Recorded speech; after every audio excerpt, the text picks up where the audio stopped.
The same people invested in the private prison industries are invested in the music industry. The record labels are encouraged to sign more gangs. They're not aliens. They've always been here. There are forces that are not human, that do exist in a spiritual realm of some kind, that we cannot see, and that when you think about it, sort of make you think we live in an ant farm. That is real, okay? The thing that struck me most about the interview is that Carlson is saying, I kind of got what's going on, and I don't want to know anymore. And I've actually stopped gathering string on, as we say in reporting, stopped gathering string in this, gathering information, because I'm satisfied that I know enough, and I don't really want to know that much more. Excuse me, you're a bloody journalist. You're supposed to be now an alternative journalist. Of course you want to know. What's the first thing, if you were a proper journalist and you came across this information, what's the first thing you'd do? You'd look at who's been saying this, in my case since the 1990s, and you'd say, hey, you come on my show with its massive audience, tell us what you found. What's your view of what's going on? That's what you do. But it doesn't happen, as it doesn't happen with Rogan either. There has to be a reason for that. One of the things that I've been pointing out over the decades is how, if you look at religions and if you look at ancient cultures and tribal legends and accounts, there is an absolute common theme between them. And that is that a non-human force operating from the hidden is manipulating human society. It's a very compelling, coordinated agreement between what is otherwise a disparate group of different groups and beliefs. Carlson, in this interview, is acknowledging that. It would be nice, actually, if any of them that speak about this in a mild way acknowledge the guy who's been saying this since 1996 and taken untold shit and abuse and ridicule for saying it. And that strikes me as suspicious, because Carlson really puts himself out there to find the truth. And the way he said that, that was just weird. That was just weird. I just heard of a new term last night. It's called controlled opposition. Have you ever heard of this? Controlled opposition is when the same force pushing an agenda also creates the resistance to that agenda so that they control the narrative on both sides. This gives us all the illusion of division, when really it's just one group that's doing everything. Let me give you an example of how this works. Let's say that as a vegan, I'm wanting to promote a vegan lifestyle. I want to create a world where animals are treated with more reverence and compassion, and people are less likely to eat them, put them in zoos, circuses, all that kind of stuff. So I would go looking for a friend, a partner, someone who could oppose me and say things publicly about me and my agenda. Like, veganism is elitist. Humans need protein to survive, and animals provide that. How else are you going to get your protein? And I would pick somebody who was very loud and attention grabbing and polarizing, because in this world that we're living in today, attention is the most expensive currency around. It doesn't matter if you're getting good attention or bad attention. It's still the same. That's true. It's eyes on you. It's visibility. And this person opposing me is working with me. And I even get to tell them what I want them to say, how I want them to say it, where to stage it. All of the details would be of my choosing. Their purpose is just to stir up some controversy and get visibility on my mission. And this creates a fiery, polarizing energy that gives people this idea that they need to choose a side. And whichever side they pick, guess what? I win, because my agenda is still moving forward. In fact, I've got more people looking at me than I ever have. Controlled opposition isn't always so obvious, but once you see it, you can't unsee it. And you begin to realize our entire society is built upon this strategy. It is prevalent in the media, in politics, and everywhere you look. So next time we're in the middle of some massive cultural clash, ask yourself, who is benefiting from this, then follow the money. And ultimately, my advice to you, if you want to live a peaceful life, don't get involved.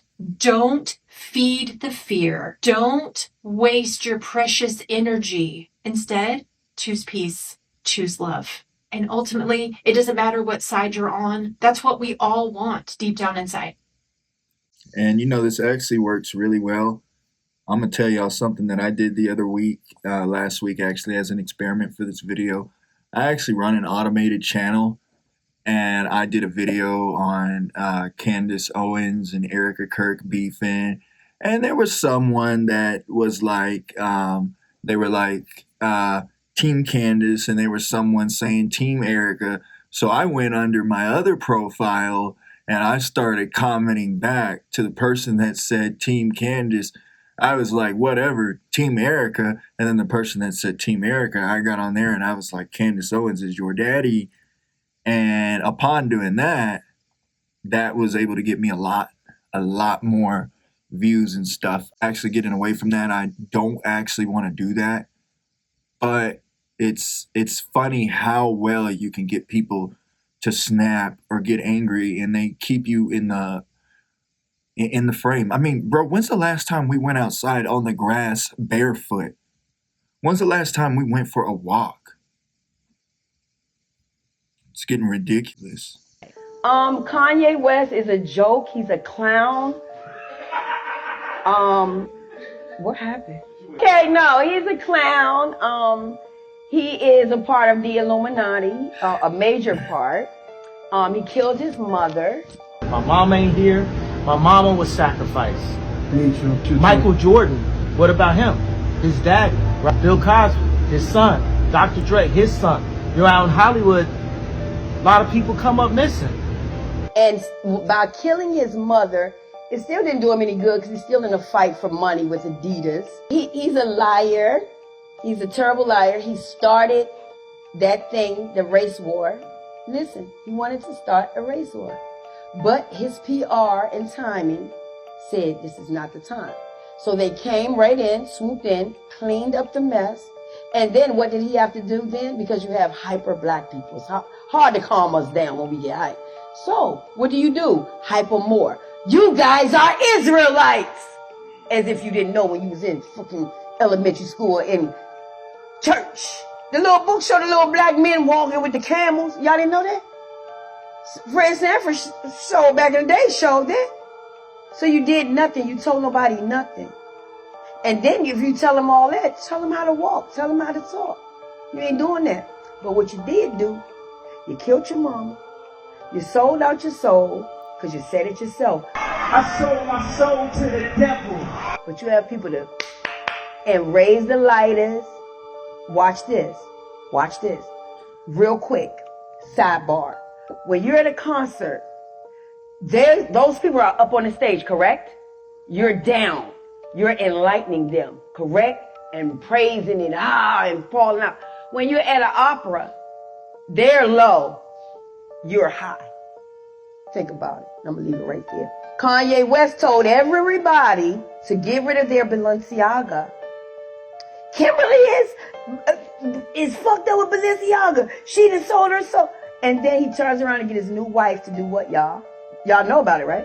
He took her shopping at Balenciaga. But didn't you say that this is for you to burn your shit, that they were just this sex shit, this and the third? Anybody ever took a good look at the pictures of the kids, even with the blindfold on? And then look at all of these celebrities here. Beyonce's daughter and son look like.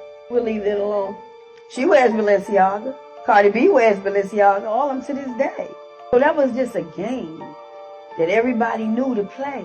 Everybody is in this shit together. They all in it together. Kanye West is a phony ass. And he need to stop. Real talk. I hope she is still with us. That was good.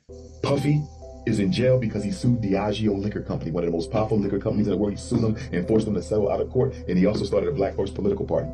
Jay-Z is going through this because Jay-Z also sued a liquor company, if I'm not mistaken, and he's trying to open up a casino in New York City. He'll be the first black man to ever do it. Michael Jackson died because he didn't want to sell Sony Records back, his ownership of the Beatles music, and he also wanted to buy Marvel Comics. He got accused of molesting them white boys, so when he entered a bid for Marvel Comics, Mike got accused of molestation to stop him from getting Marvel Comics. Imagine if Michael Jackson produced Black Panther. Whitney Houston is dead because Whitney Houston wanted her masters back. She wanted her publishing. And she also wanted to do an audit on her royalty because she felt that she had gotten robbed out of all the money that she made. Remember, Whitney Houston, up until Mariah Carey, was the highest selling female artist of all time. And her song, the remix of I Will Always Love You, is the highest selling female single in world history. And she was broke. She had to die before the truth came out. Prince was murdered because he didn't want to give his unpublished music over to his music company. So they took his life, and now they got all his music. Nipsey Hussle had created some sort of a system where the artists could sell their music direct to the company and cut out the majors. And that was definitely a threat to the music company.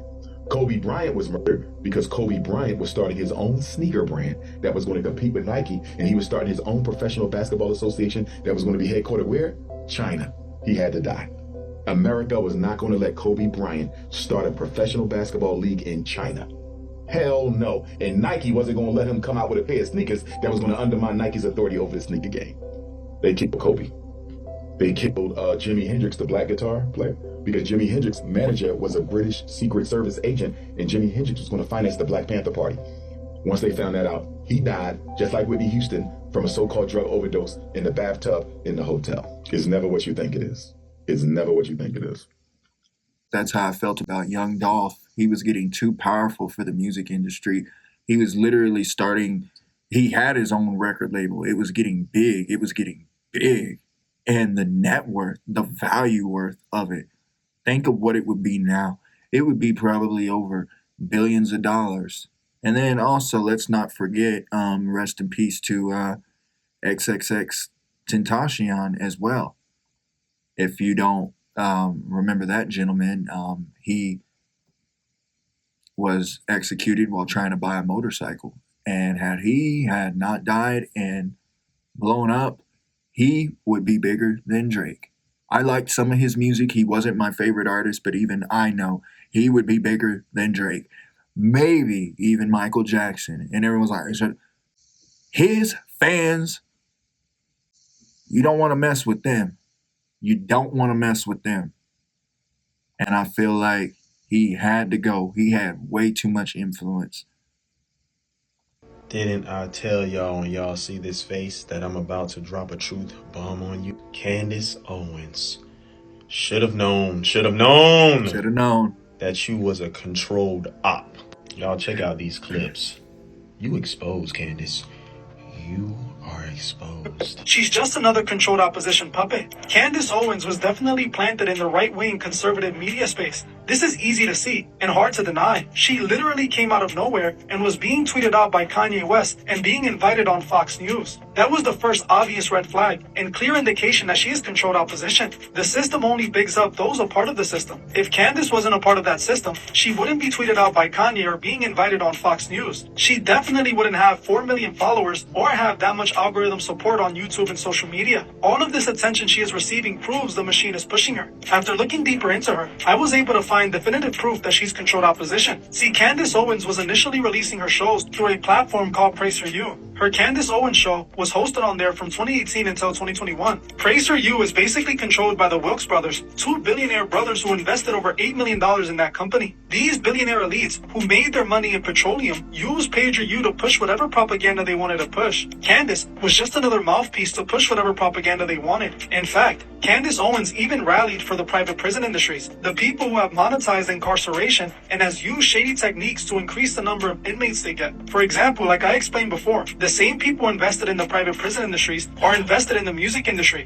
The record labels are encouraged to sign more gangster rappers to promote a criminal lifestyle in order to influence more people to end up in a private prison. Oh, Candace, I ain't done. Candace claims to know the history of America and how it is corrupted by the Masons, but then pretends to not know the history of the Roman Catholic Church and how it's just pagan Rome in disguise. On top of this, These photos of her conversion ceremony was pretty strange, as the Catholic Church looked awfully similar to a Masonic lodge. In this picture, you can see the church where she did her conversion, and you can quickly notice the Masonic checkerboard floor. You can also notice the 2 Masonic pillars of knowledge that could be found at every Masonic lodge. You can't tell me this doesn't look like a Masonic lodge. That's Add a this with Masonic photos like lodge. this one, in which Candace is seen doing Masonic hand gestures while wearing a red Trump hat. If Candace admits to knowing about the Freemasons, why is she then using Masonic hand gestures? Why is she also converting to Catholicism? And why does this Catholic Church look like a Masonic? Just like the Bible say the world love its own, Hollywood love their own. Look, I'm just going to have to come out with this right now in the video, and this is going to make me look bad. Please allow me to finish my sentence. When I was 18 in high school, when I was going to American Youth Works High School in Austin, Texas, I took interest in Freemasonry, tried to go to a Prince Hall Lodge. They wouldn't let me. I did end up joining a regular lodge, Onion Creek Lodge 220. I actually did join the lodge because I wanted to know the truth. I wanted to see what was in there and everything. Unfortunately, those guys didn't know anything. I am going to do a video where I go into that in more detail because I probably just put a red flag on myself saying that. But I want to be completely honest and be completely transparent. And I will tell you guys everything that I know. It was basically a lodge in Austin, Texas. I walked up there when I was 18. I was just interested in it because it was so secretive. And I ended up becoming a 3rd degree Mason. They told me that I could not become a Scottish Rite unless I paid $500 and did the thing. And basically at the Scottish Rite Temple, you're able to jump from a 3rd degree to 32nd degree. There are a lot of rituals there. There are a lot of weird things there. The weirdest thing I've actually seen is they asked someone in there when he was going to get initiated, do you believe in God? And he was like, no. And they're like, who do you claim is your higher power? And he was like, nothing. And they took him out of there. I didn't see anything suspicious in the lodge, but I was probably part of a lodge that was not part of any of the stuff. But I just want to be transparent about it because if this channel, when this channel starts doing well and that comes back, I want to be honest.